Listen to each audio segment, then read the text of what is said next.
The story always begins with quiet, an engineered, polished, manicured quiet that Willow Crest was famous for. The kind of neighborhood that brochures photographed at sunset because the symmetry made it look like a gated paradise. The kind of place where the lawns sparkled and even the breeze seemed pre-approved. But if you listened closely, really closely, you could hear something underneath. A tension, a pressure, a faint, pulsing hum of unspoken rules and eyes that watched too closely for comfort. Even in the daytime, the streets felt like they were holding their breath. And maybe they were, because Willow Crest wasn't peaceful at all. Peace makes room for imperfections. Willow Crest made room only for compliance. People say the story starts with the Whitmores, Daniel, Claire, and their 7-year-old daughter Lily, when they moved into House 47 on Sycamore Lane. But that's not entirely accurate. The story began long before they arrived. Their arrival just shook loose the rot that had already taken root. Still, for our purposes, their first morning in the neighborhood is as good a place as any to start. It was quiet. Too quiet, the kind of quiet that feels staged. Their moving truck hadn't even been emptied when the first knock came at their door. It was sharp, precise, and impatient, as though timed to interrupt their very first breath in their new life. When Daniel opened the door, he found Margaret Delaney standing there, the president of the Willow Crest HOA.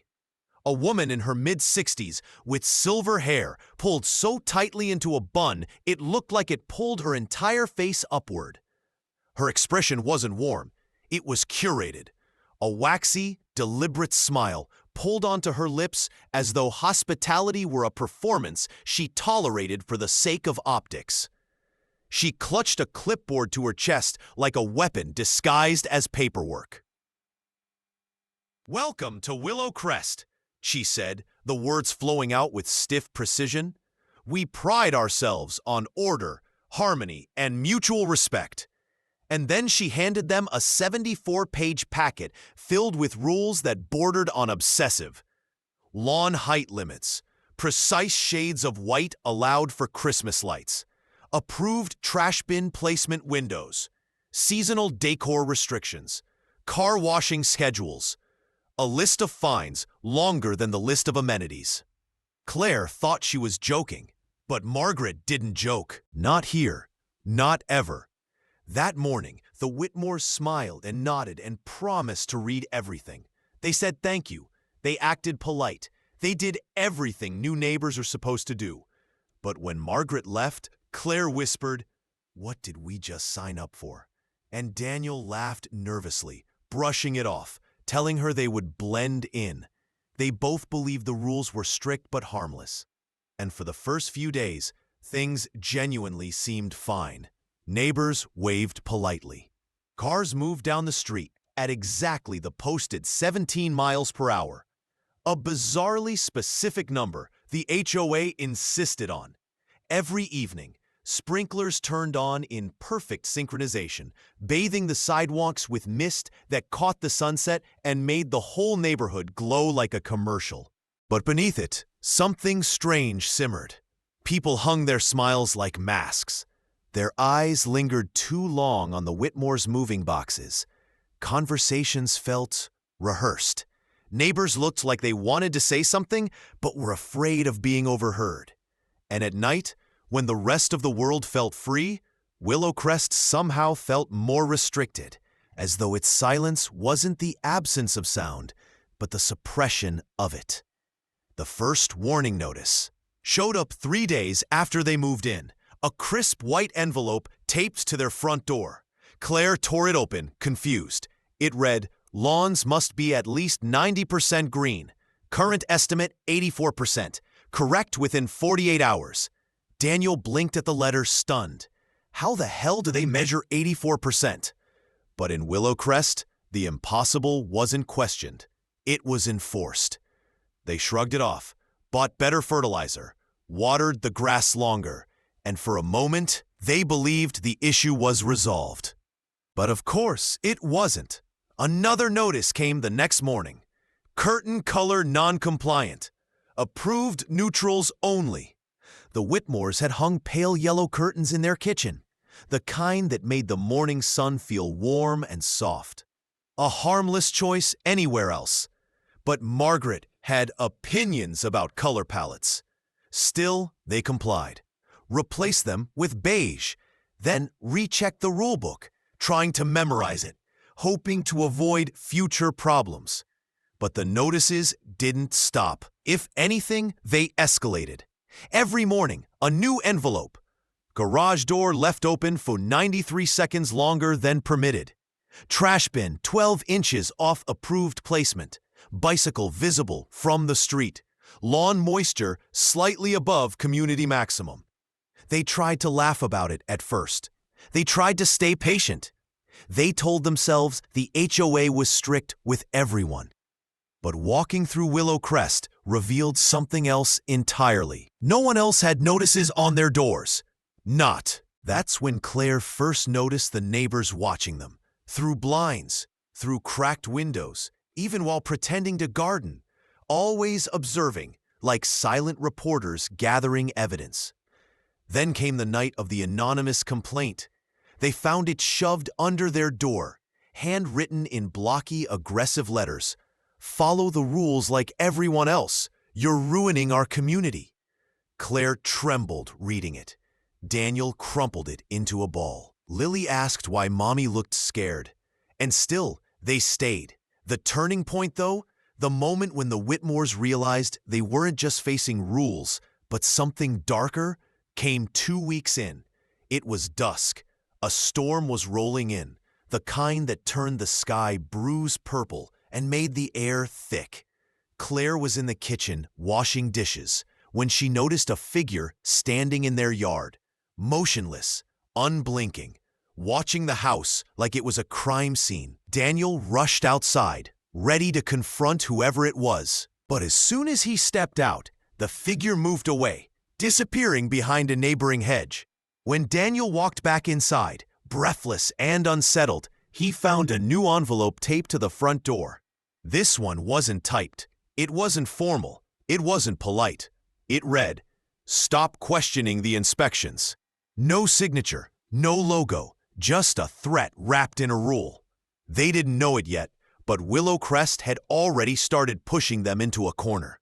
That's how the neighborhood worked. Little pressures, small violations, gentle nudges that turned into shoves.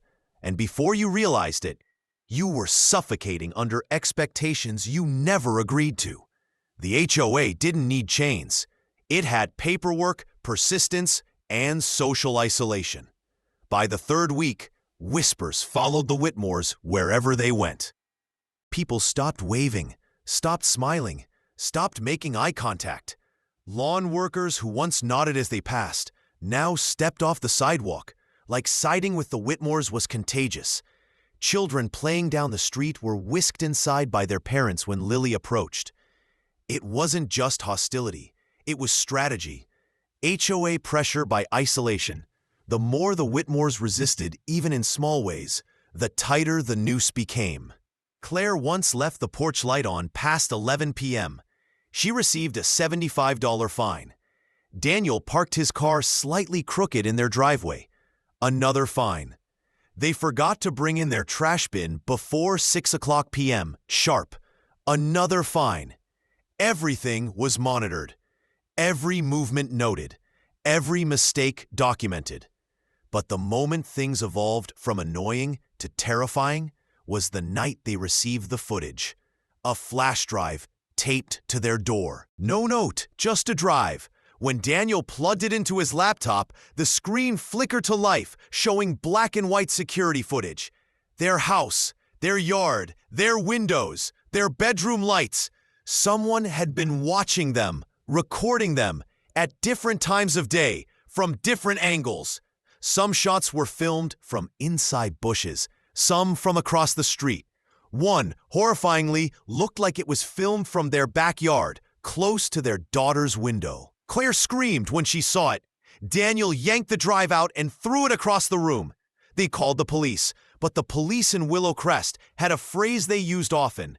It's an HOA issue, not ours. They left without filing a report. The Whitmores were alone, and Willow Crest knew it. After that night, sleep became elusive. Every creak in the house felt suspicious. Every shadow seemed occupied. They closed the curtains, then double-checked them, then triple-checked the locks. They turned off lights earlier, whispered instead of talking freely. It felt like living under surveillance, because they were. And then came the moment that changed everything. A single envelope, plain, white, taped to the door in the exact same place all the others had been. But this one contained only one sentence. "We warned you." And under it, a printed photograph of Lily, playing in the yard, with a red circle around her. The photograph of Lily changed something fundamental inside Daniel and Claire. Something instinctive, primal, and irreversible. Until that moment, the harassment had been terrifying, yes, but still abstract. Rules, fines, warnings, surveillance, they all felt like pressure, like intimidation, like psychological warfare. But this was different. This was a line crossed, a line obliterated. This was personal. This was a threat placed directly onto their child. And in that instant, Willow Crest stopped being strict, "You're overbearing." It became dangerous. They locked every door, closed every blind, pulled Lily close and told her, without explaining why, that she was not allowed to play outside alone anymore. Claire's hands shook so badly she couldn't even hold her phone, and Daniel paced the living room with a growing storm inside him. The air felt too dense to breathe, the house too small to contain their fear. It was as though Willow Crest itself had closed in around them, tightening like a fist. Or what made the situation worse, unbearably worse, was the sound that echoed through their neighborhood that night. A slow, rhythmic knocking. Not at their door, but from somewhere outside in the block. One knock every 10 seconds, over and over. It reverberated through the quiet streets like a coded message. No voices, no footsteps, just that steady knock, like someone was tapping the night itself. Daniel peered through the blinds. Nothing, just the perfectly symmetrical houses under the dim streetlights, the hedges unmoving, the sidewalk empty. But the knocking continued. When he stepped onto the porch, the sound stopped instantly. He stood there, feeling the cold air brush against his skin. The silence was so heavy it nearly hummed. And then, very faintly, through the stillness came the sound of hedge clippers. Mechanical, precise, too precise. Someone trimming their bushes at 11:47 p.m. in the dark. Claire grabbed his arm. "Please," she whispered, "come inside. Please, Daniel. They're watching." He didn't argue. Not anymore. By morning, new envelopes appeared, but not just at their door. Everyone on the street had one. Dozens of white rectangles taped neatly to door frames, all at the same height, all with the same handwriting. When Daniel opened theirs, the message was chillingly simple. Community safety is a shared responsibility. Uncooperative residents create risk. The implication burned in his mind. If something happens, it's because you made it happen. And for the first time, the neighbors didn't just look at them with discomfort. They looked at them with accusation. Like the Whitmores were the problem. Like the neighborhood was suffering because of them. People whispered openly now. Conversations stopped abruptly when they walked by. Someone even said, louder than intended, "They should have followed the rules from the start." Another muttered, "They're bringing trouble into a peaceful place." It wasn't peace. It was control disguised as order. And the deeper the Whitmores looked, the more they realized the entire community was trapped under that control. Some willingly, others silently, all fearfully. The next major incident came on a blistering Tuesday afternoon. Daniel returned from work to find a group of HOA officials standing in his yard. Clipboards out, faces stern, measuring tape in hand. They didn't even acknowledge him until he approached. "What are you doing?" Daniel demanded, his voice tight. Margaret Delaney stepped forward, her expression calm in a way that felt condescending. "We've received several complaints," she said. "Your property may be in violation of multiple landscaping guidelines." Daniel stared at her. "The lawn is fine." "That's not what the community believes," she replied. "And community sentiment is the foundation of compliance." That phrase, community sentiment, made his stomach twist. One of the inspectors bent down, touching a patch of grass with gloved fingers. "This area, it's 3 millimeters too long," he announced. Claire stepped out of the house behind Daniel, her face pale with frustration. "That's not a violation," she said. 3 millimeters? That's nothing." Margaret's smile flattened. "Your attitude is creating friction. I suggest cooperation." "And I suggest you get off my property," Daniel snapped. The inspectors froze. Margaret's expression didn't change, but her gaze sharpened in a way that made the entire street feel colder. "Very well," she said softly, "but non-compliance has consequences." When they left, Claire grabbed Daniel's arm. "You can't provoke them," she whispered urgently. "I'm not provoking them," he argued. "They're provoking us." But deep down, even he felt it. The dread, the awareness that every spark of resistance invited something bigger, darker, more organized. That night, they heard footsteps around the house. Soft, deliberate, circling. The motion sensor lights clicked on, one after another, tracing someone's path around the perimeter. Daniel raced out with a flashlight, but again, no one was there. Yet the grass was flattened in places that hadn't been touched before. The next morning, another envelope. This one read, "Unauthorized security measures detected."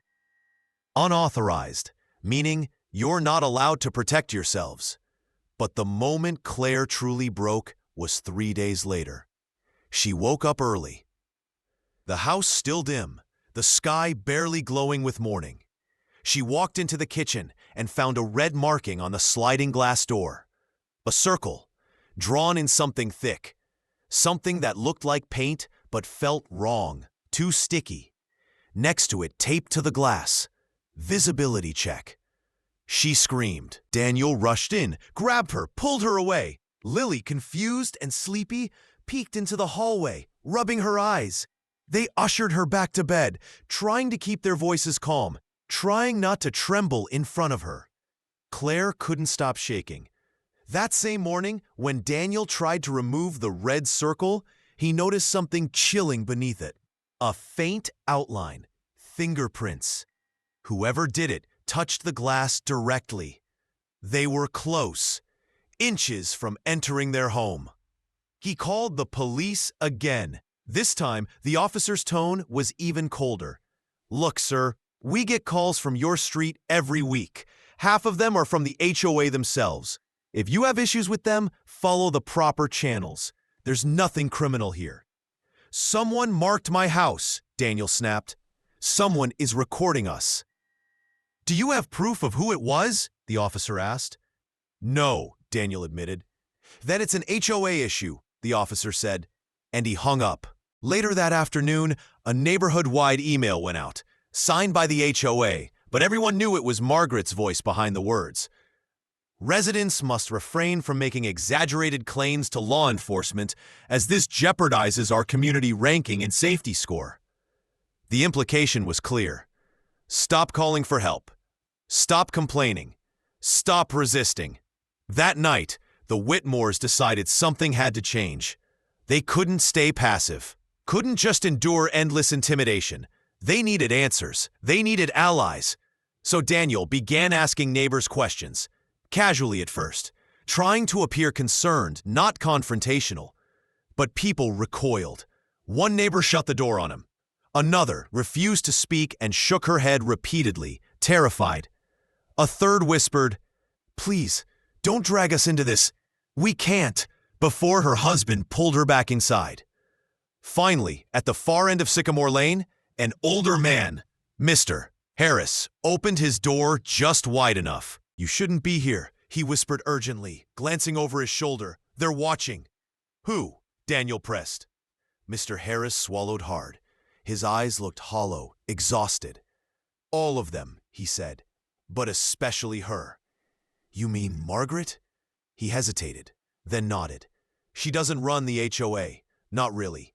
She just enforces what we all agreed to." Daniel frowned. "What does that mean?" The old man sighed, shakily. "Willowcrest isn't about rules.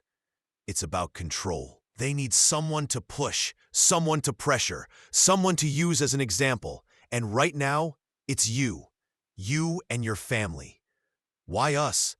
"Because you question them," Mr. Harris whispered. "That's all it takes. One act of resistance.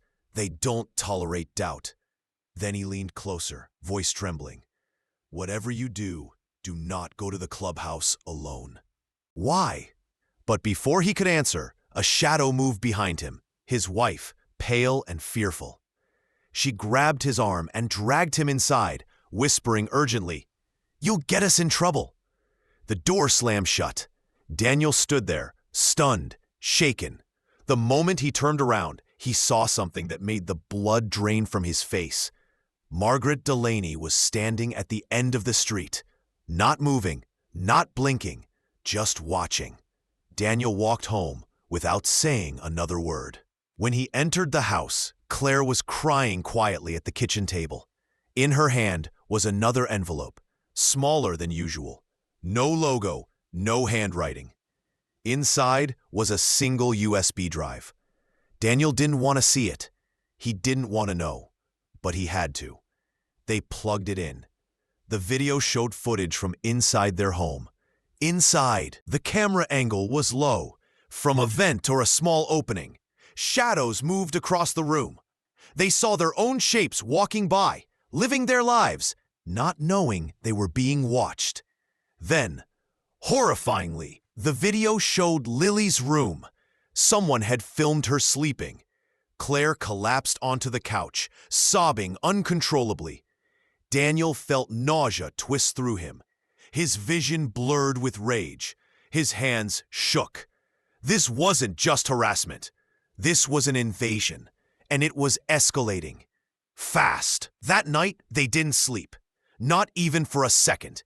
They sat together in the living room, lights on, every noise amplified in their minds. They whispered so quietly, their voices barely carried. Outside, the sprinklers synchronized perfectly at midnight, spraying the sidewalks in cold arcs.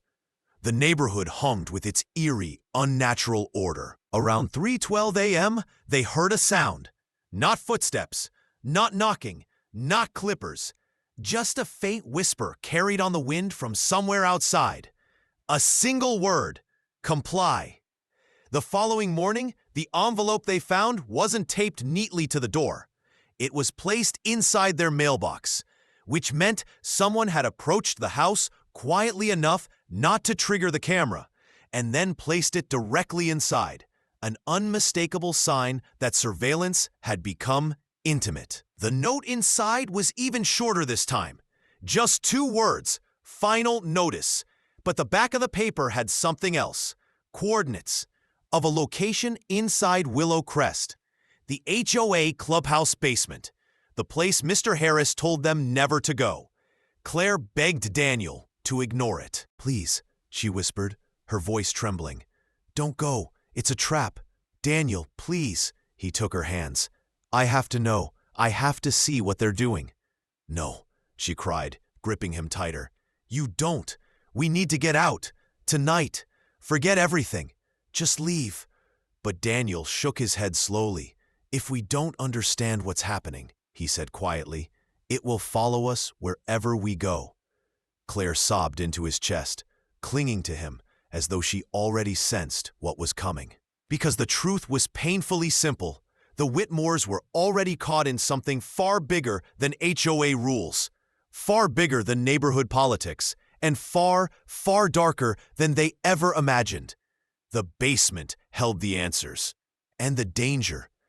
Daniel didn't know it yet, But by going, he was walking straight into the heart of Willow Crest's secret, straight into the truth, straight into the twist that would shatter everything. The coordinates sat on the kitchen table like a ticking bomb. Claire stared at them with swollen eyes, her fingers trembling as she clutched the paper, as though squeezing hard enough might make the nightmare stop. But nothing stopped in Willowcrest. Not the pressure, not the watching, not the slow, suffocating escalation. Everything here built upon itself, layer by layer, warning by warning, until leaving wasn't escape. It was surrender. And surrender wasn't something the HOA allowed. Daniel kept pacing. He couldn't sit, couldn't think straight, couldn't convince himself that ignoring the envelope was an option anymore. Something inside him, fear, rage, desperation, pulled him toward the truth like a magnet. Every instinct said run, every emotion said protect your family. But the logic that had been quietly forming in the back of his mind whispered something horrifying. If you don't find out what they're doing, you won't know how to stop it. It was almost dusk when he finally grabbed his flashlight, his keys, and his phone. Claire blocked the door with both arms.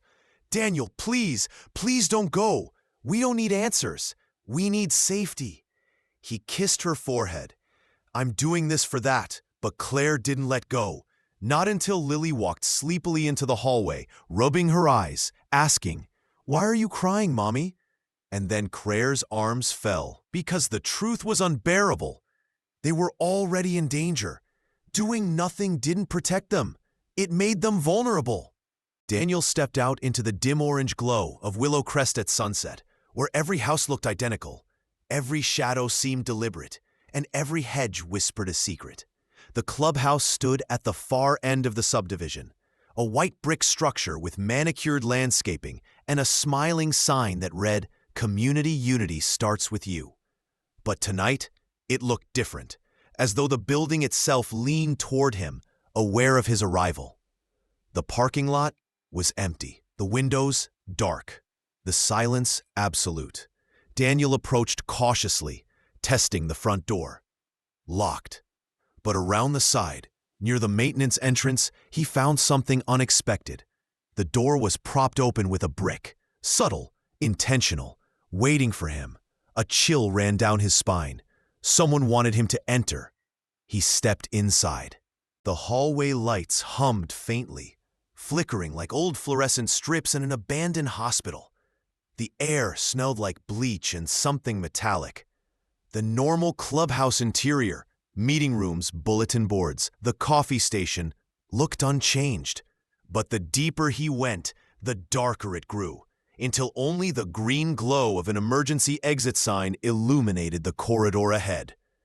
And beneath that sign was a staircase, descending to the basement. Just like the coordinates indicated, Daniel's breath shook, his palms were slick, but he forced himself to move, each step creaking in a way that made his skin crawl. The further he descended, the colder the air became, unnaturally cold, like stepping into a morgue. At the bottom, he found a thick metal door with a keypad. But the keypad was already unlocked. Whoever brought him here wasn't hiding. He pushed the door open, and what he saw inside was nothing like what he expected. Rows and rows of filing cabinets, lining the walls, floor to ceiling, neat descriptions labeled every drawer. Surveillance incident reports, behavior logs, compliance history, risk candidates. And one section, larger than all the others, Whitmore family. A cold shiver shot through his spine. His mind screamed at him to leave, but his shaking hands pulled open the drawer labeled with their last name.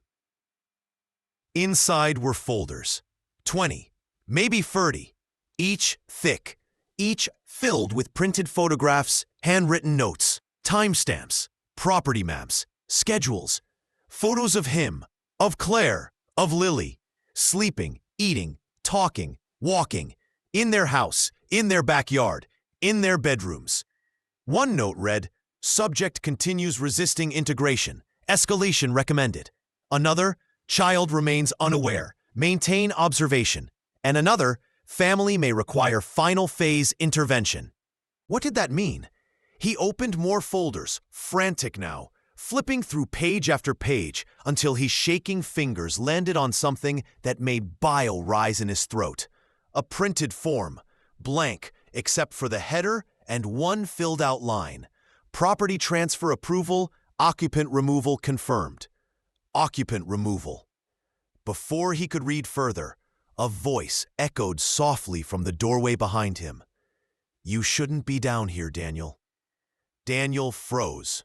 Slowly, he turned around. Margaret Delaney stood in the doorway, but she wasn't alone. Behind her stood 6 other HOA officials, faces expressionless, eyes dull and empty, like people who had long ago surrendered something human inside themselves. Margaret walked toward him, her heels clicking softly on the concrete. "You've placed yourself in a very unfortunate position," she said gently, as though disappointed, not furious. "What is all this?" Daniel demanded, his voice cracking. "Why do you have surveillance of my family? What is final phase? Why are you watching us?" Margaret sighed, almost sadly. "Willow Crest is a community built on order, Daniel. Order requires stability. Stability requires cooperation. Cooperation requires, sometimes, difficult decisions." "This isn't a community," Daniel growled. "It's a prison." Margaret's eyes hardened. "It's a sanctuary for those who follow the rules. For those who don't." She gestured toward the walls of files. "We've learned how to manage them." "This is illegal," Daniel snapped. "I'm calling the police." "Oh, we called them ourselves," Margaret replied calmly. "They're on their way." For one hopeful second, Daniel believed she meant to confess everything. Then he saw her smile, soft, knowing, cruel. "And they're coming," she continued, "for you."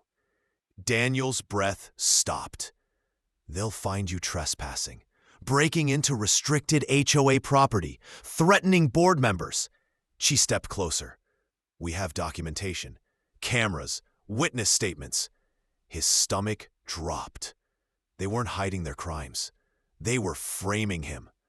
"People like you," Margaret whispered, "don't belong here. You disrupt the system, and we can't allow disruption." Daniel backed away as the HOA members approached in slow, synchronized steps, like they had practiced this, like they had done it before. He bolted, racing past them, shoving through the metal door, sprinting up the stairs 2 at a time. Their footsteps echoed behind him, strangely uniform, like a single organism chasing him. He burst outside, lungs burning, legs shaking. The night air hit him like a slap. Lights were turning on in houses across the street. Curtains pulled aside. Faces appeared. Dozens of them, watching. Not one person spoke. Not one person helped. They simply observed, like witnesses waiting for a performance to end. Daniel ran home, faster than he'd ever run, stumbling onto the porch as Claire yanked open the door, panic flooding her face. "Daniel, what happened?" He grabbed her shoulders, trembling uncontrollably. "We have to go. Now. Right now." "What did you see?" "Claire, please, get Lily. We're leaving." Claire didn't argue. She sprinted to Lily's room, woke her gently but urgently, whispering shaky reassurances. Daniel grabbed the car keys, threw a bag together with trembling hands. Every instinct screamed, "Move. Now." Then, a knock at the door. Slow, soft, deliberate. Daniel froze. Claire froze. Lily clung to her mother, eyes wide. Then a voice. Calm, cold. "Margaret." "Daniel, Claire, I think we should talk." Daniel backed them toward the back door. "We're going through the yard. Go." But when he pulled the back door open, he stopped dead. Because standing outside were the neighbors, all of them, silent, blocking the exits, lining the yard like a human fence. Some held clipboards, some held flashlights. None held emotion. Claire screamed. Daniel slammed the door shut, locking it, his heart threatening to burst out of his chest. Every window was suddenly shadowed by faces. The house was surrounded, and then sirens. Police. 2 patrol cars pulled up. For a split second, Daniel felt hope again. He opened the front door desperately as officers approached. "Please," he yelled. "They're threatening us. They've been watching us. They broke into our home. They filmed our daughter." The officer held up a hand, expression unreadable. "Daniel Whitmore?" "Yes. You're under arrest for trespassing, harassment, and attempted assault on community officials." Daniel's world collapsed. "What? No, please, you don't understand."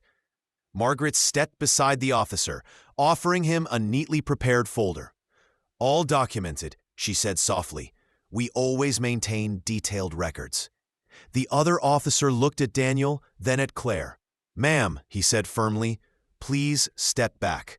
Your husband is being taken in." Claire screamed, grabbing Daniel's arm. No! He didn't do anything. You're arresting the wrong person." But the officers pulled Daniel away. Claire sobbed uncontrollably. Lily cried in terror. As Daniel was handcuffed, he saw neighbors recording silently with their phones, documenting, cataloging, adding to the archive. Margaret leaned in close as the officers pushed him toward the cruiser. "I warned you," she whispered. "We warned you. Noncompliance has consequences." Daniel fought, screamed, kicked, but they forced him inside the police car and slammed the door. Through the glass, he saw Claire collapse to her knees, Lily clutching her tightly. Officers held them back. HOA officials watched. Then, everything went dark.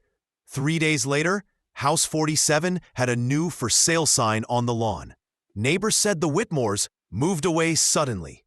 The HOA filed an official statement about removing disruptive influences for the good of the community. No one questioned it. Not here, not ever. At the next HOA meeting, Margaret stood at the podium, smiling warmly to the approving crowd. "We value unity," she said, "and when unity is threatened, we take appropriate action. After all, our community is only as strong as our willingness to protect it." Applause filled the clubhouse.